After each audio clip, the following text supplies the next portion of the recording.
Hey everybody, it's Charlie from Daily Motor, and I'm here with Cody and the 2023 Kia Sportage. It's going to be a little bit of a first drive review, actual real raw first impressions as we head out on a remarkably twisty section of, what is this, the Coachella Highway or something like that? I believe that's what it's called, yeah. Yep. Cody's been driving first. I've been kind of experiencing from the passenger seat everything the Sportage has to offer, but we're going to get right on into it and kind of get right to that boiling question that I'm sure all of you purchasing Sportages are interested in knowing, and how does this thing handle twisty mountain roads? This is actually the top tier X-Pro car, so that's rocking, do we want to get in front of this Genesis? No, we're going to let them go. So that's what we want to do, is be behind RAV4s and Focuses on a road like this. This is the X-Pro trim, meaning we're rocking some serious off-road goodies. We've got BF Goodrich all-terrain tires and the 2.5 liter naturally aspirated engine, which to me is a bit of a surprise to go with something so large and quite frankly thirsty in this segment. I was looking at the fuel economy estimates compared to some of the competitors, things like the RAV4, the CR-V, even the Chevy Equinox. A lot of those rocking smaller motors, oftentimes turbocharged, and just kind of interesting that they decided to go with something this size, a little bit lower on the fuel economy. But I did notice riding in the passenger seat that the engine seemed fairly refined going uphill here. You said you noticed it being pretty smooth as well. Yep. Good response. Not a lot of hesitation when you hit the pedal. Yeah. 8-speed automatic, which to me is the perfect amount of gears. I think 10's overkill. I think here in 2022, 6-speed, a little bit too few, so 8's kind of, all the 8-speed cars I drive seem to have the best blend of sort of being in the powertrain and also not shifting all the time. Things like the ZF 8-speed and all the various BMWs and Chrysler products. You've also got Ford's 8-speed and the Maverick. Been pretty happy with that. And now this 8-speed here in the Kia. Not really going to get to figure out too much how well it shifts going downhill, but we're going to sort of do this section, talk about initial first impressions with the car, and then I'm going to catch up with you all a little bit later on in the drive as well. We're going to be covering this one as well as the hybrid model, packing the 1.6 liter turbo motor and hybrid powertrain. So that will probably be the one that I would recommend for most sort of daily driving experiences. I mean, the X-Pro here is going to be pretty cool, but probably a tad overkill for most people just kind of looking to move themselves and their family around in a compact crossover. But we both noticed driving up this way that even though this is rocking some all-terrain tires, it's a little more oriented toward being off-road, remarkably smooth in the ride, and like Cody said, in the powertrain tuning. I'll get on it a little bit here.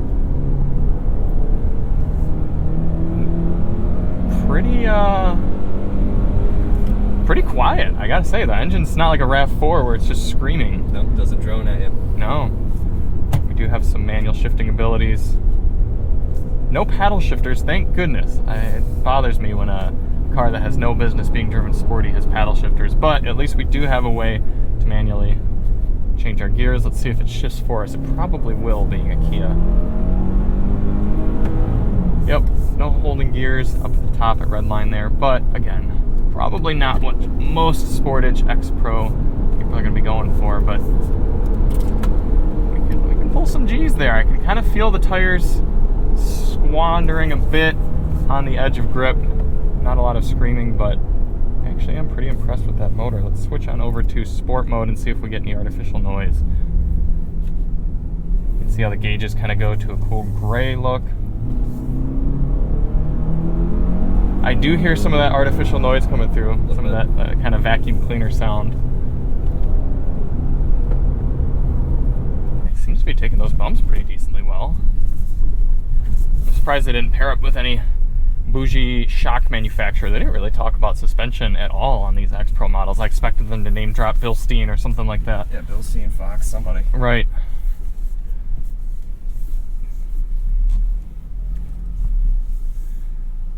So this is probably about the extent of what most Sportage X-Pro buyers will do, but we're going to actually drive this on an off-road section later today and kind of see what the car is capable of.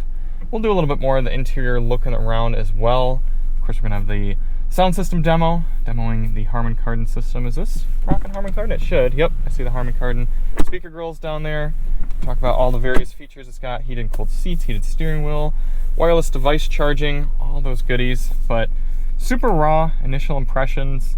Not necessarily the most luxurious interior in this class, but really nothing to complain about as well. A lot of cool accents, different materials. It's a little drab in all black, but also looks a decent bit mature. Yeah, not really any complaints at this point. And of course, a big digital display there making things.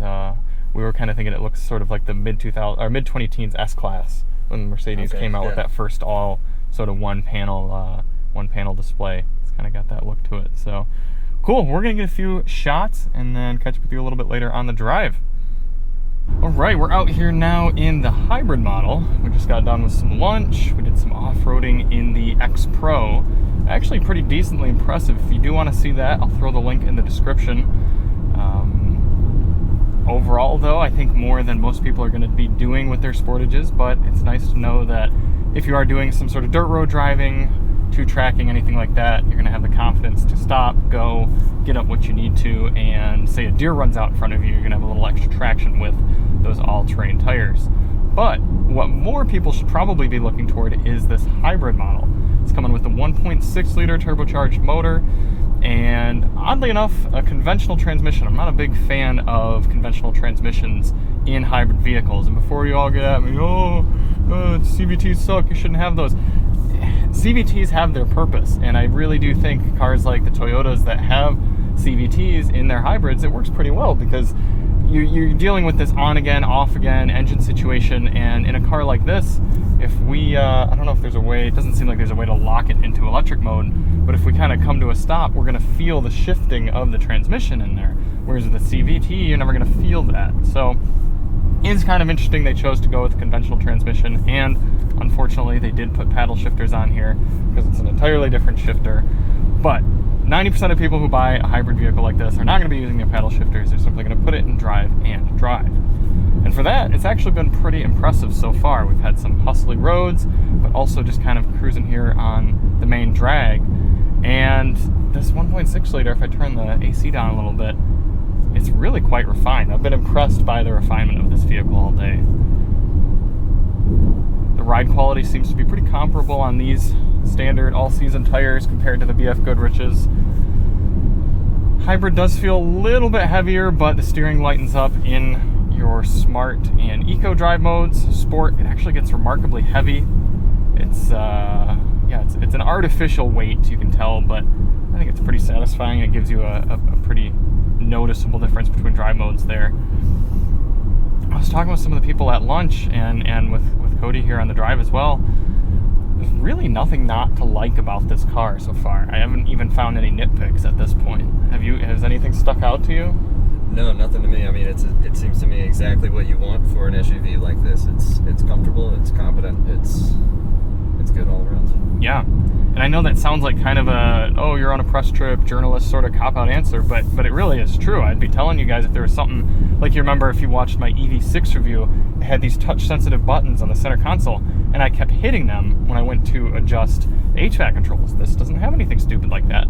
The only thing that is a little strange is, like the EV6, you do have to tap on this button here to change this screen from being your media controls to HVAC controls.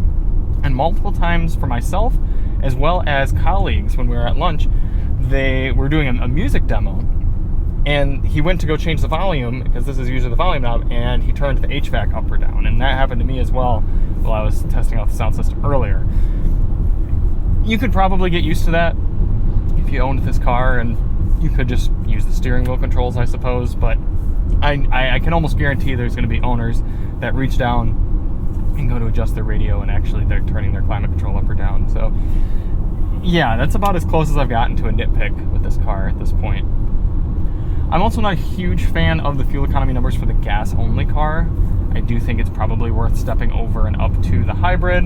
Much more impressive fuel economy numbers. I guess if you really do plan on doing some serious off-roading with your Sportage and you want to step up to the X-Pro, which is kind of cool. I'm not going to fault you if you do that, but you are going to take a pretty sizable hit in fuel economy. So just keep that in mind. I mean, for the capabilities of that car compared to some of its competitors, things like the RAV4 Adventure and the Outback, the lifted one, the Wilderness one, yeah, upper 20s, upper to mid 20s is not too out of the question for something with that level of ground clearance and those type of tires. But for me, knowing that I'm going to do 98% of my driving on normal streets, I'd be going with the hybrid. So far, if I get on the throttle here, you can hear for a little 1.6 liter, it's not loud, and it's picking up speed a lot better than that X-Pro did. I mean, I know we were dealing with some elevation with that one, but still, this one feels more confident and honestly pretty darn smooth and well dialed in as well. We haven't noticed any squeaks or rattles, either off-roading or driving out on the road here. Yeah, I think a lot of good check marks for the Sportage so far. I did notice that in the rear seat, there's no heated seats for one, and there doesn't seem to be any power. Well, actually, I take that back. There's power points on the back sides of the seat. I can show you here on the camera, but so I take that back. One fewer nitpick than I thought we had. So we're going to drive a little bit the rest of the day. We're going to get Cody back behind the wheel, and I'm going to wrap up some of my thoughts with you at the end. We're also going to have our sound system test of the 8-speaker Harman Kardon. I've done some listening and actually talking to one of the Harman audio engineers who worked on this car and kind of talking about what the strategy was for this model and some of the unique twists they put in there. So we're going to talk about those. If that interests you, check the link in the description. But we're going to go check out some dinosaurs, apparently. Heading to some sort of dinosaur park and drive around some more and kind of wrap up my thoughts with you in a little bit. Wrapping up my day here with the new Sorento. There's a lot to like about this thing. It's remarkably solid, pretty darn quiet, comfortable. The ride's been good. We've driven both the hybrid and the X-Pro. There are a lot of different other models to choose from, kind of ranging everything from the sub $30,000 more base type cars up to pretty darn luxurious models. Got a lot of different features, a lot of stuff you need, some of the stuff that kind of questionable, but I mean, we're talking in this top level trim, heated and cooled seats, heated steering wheel, a lot of safety features. I'm again, as I said a little bit earlier, really coming up short with anything negative to say. I can see why somebody might want to go with something a little bit more conservatively styled. For me, I'm not the biggest fan of the Sportage styling. I kind of prefer something more like the Sorento, Kia's larger vehicle, or I kind of like the Seltos a little bit better too. But I could see how a lot of people are going to like the Sportage and like the fact that it really stands out. I think a lot of brands have been trying to figure out how to differentiate themselves in this segment, and I think styling is one way to do it.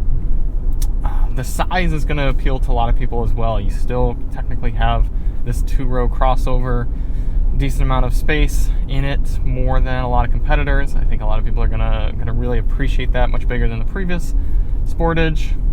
I do think it kind of looks better than the previous Sportage.